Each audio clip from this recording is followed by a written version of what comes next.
Hello, my name is Ralf Friedrichs. I'm an addiction recovery coach, a life coach, and the host of this show, the Take Your Life Back Today show.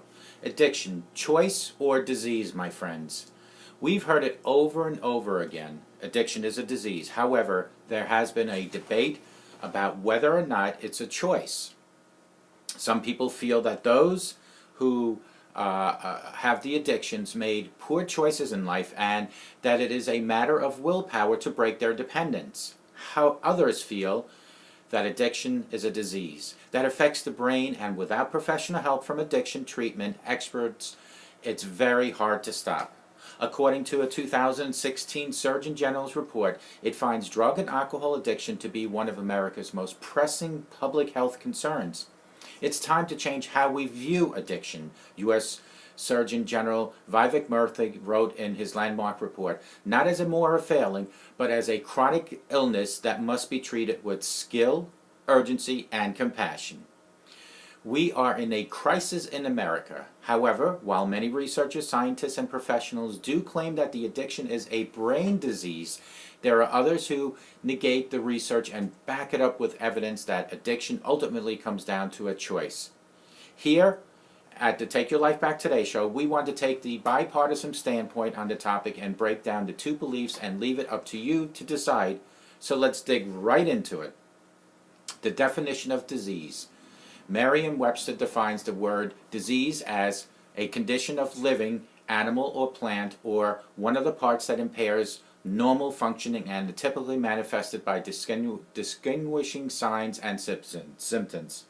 Folks, the first time individuals drink or take drugs, they do so voluntarily, and they believe they can control their use. With time, more and more alcohol and or drugs are needed to achieve the same level of pleasure and satisfaction as when they first started. Seeking out and taking the substance becomes a near constant activity, causing significant problems for them and their families and friends.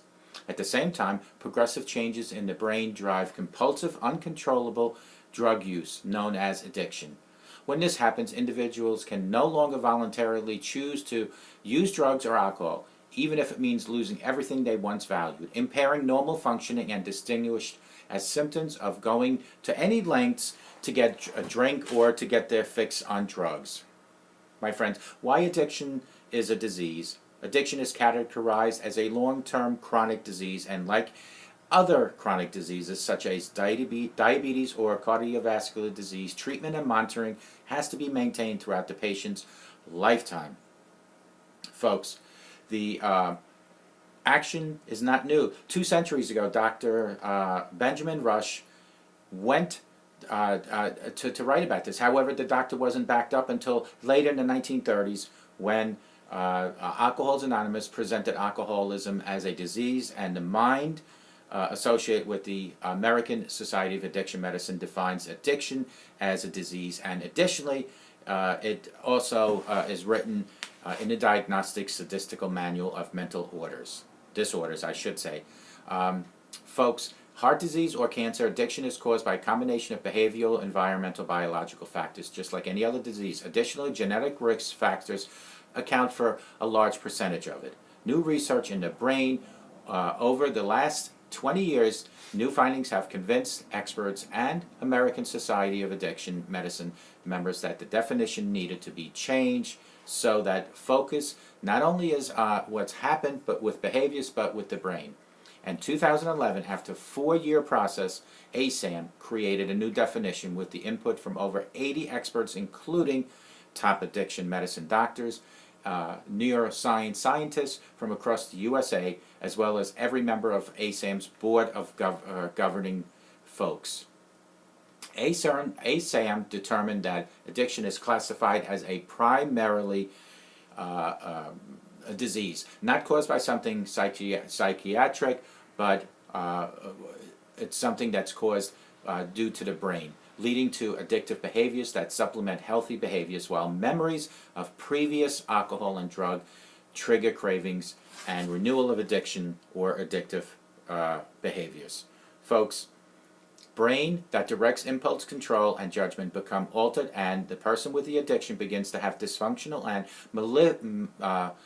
pursuit of rewards when seeking out alcohol and drugs. Those who are exposed to drugs and alcohol early can be at higher risk of becoming addicted later in life due to the area of the brain still developing. Choice plays a role, there is no doubt about it, but getting help is the key. Dr. Raju, former president of Canadian Society of Addiction Medicine and chair of ASAM Committee on the Definition, said the disease creates distortion in thinking, feelings, and perception, which drive people to behave in the ways that are not understandable to others around them. Folks, addictive behaviors are not manifestation of the disease, not a cause. Choice still plays an important role in getting help. While the neurobiological of choices made may never be fully understood, addiction must make choices for a healthier life in order to maintain a good recovery. Because there is no pill which alone can cure addiction, choosing recovery, also unhealthy behaviors, is necessary. Former president of ASAM, Dr. Miller, who oversaw research to determine this conclusion, noted that many chronic diseases require behavioral choices, such as people with heart disease choosing to eat healthier or begin exercise, in addition to medical and surgical intervention. So we have to stop moralizing, blaming, controlling, or smirking at the person with the disease of addiction and start creating opportunities for individuals and families to get help, providing assistance to choosing proper treatment.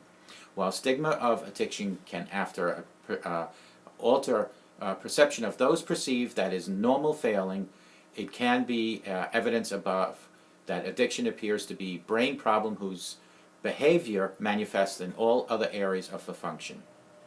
It also concludes by the evidence shown that the disease of addiction is about underlying neurological instead of outward action. Why addiction is a choice. On the flip side of the debate are researchers, people who believe that addiction is a choice.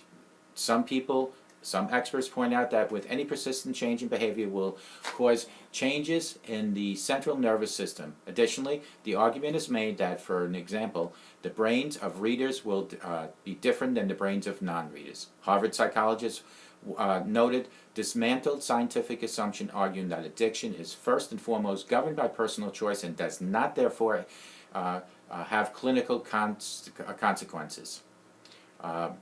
Here's the thing, folks. I truly don't believe it's a choice. I truly believe that addiction is a disease, and we have to believe that.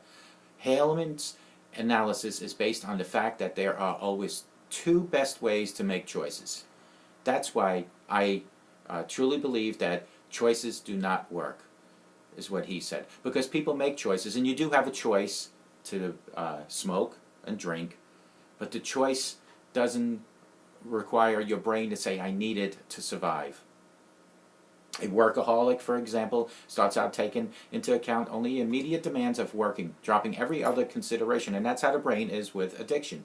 But he ends up, according to himself and everybody around him, working too much, like the brain says, to drink and use drugs. The model just tries to formalize that idea, and it is really just common sense.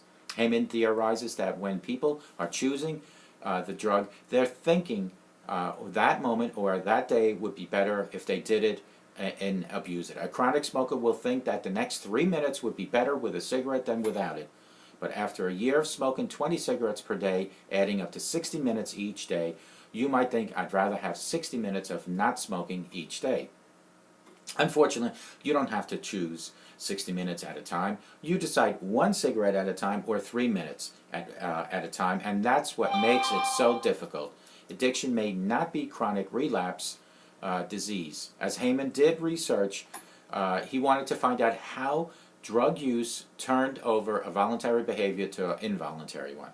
As he taught his students, he wanted to give them some feelings of what addiction was like. From there, he began reading biography histories and started reading about addictions. He explains that the data gave a very different picture than the one I expected.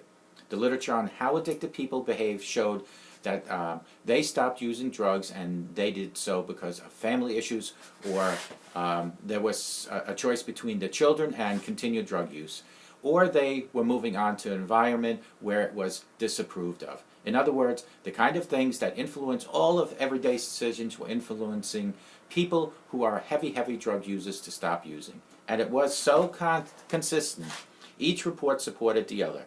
It's unhealthy. Many argue that believing in addiction is a disease, not only incorrect, but it's simply unhealthy. They point out that the humans, we always have a choice. They believe that if they really have no choice in the matter, then they would recover from addiction. But people do recover, and that happens by choice. Choice or disease, that's what it comes down to. While both sides have some impactful points, each individual has to make their own decision whether addiction or alcoholism is a choice or a disease. Perhaps you believe it's a disease that can be triggered by choice. If potential addict never makes that choice to drink or use drugs, they will never become dependent on the substance. But if they do make the choice to use or drink, then they lose the power to continue to make the choice. What are your thoughts? Choice or disease? Call me at 844-405-HELP, because together, you and I, we can help each other take our lives back. Be good to yourselves, be good to each other, and remember, a simple smile to a total stranger can make a huge change in their life, and it can also change your life. May God bless you, may God bless America, and this is our first episode where we are actually filming the video and doing the radio talk show. So I hope to see you guys real soon, and take good care of yourselves. Take care. Bye-bye. And remember, God truly loves you.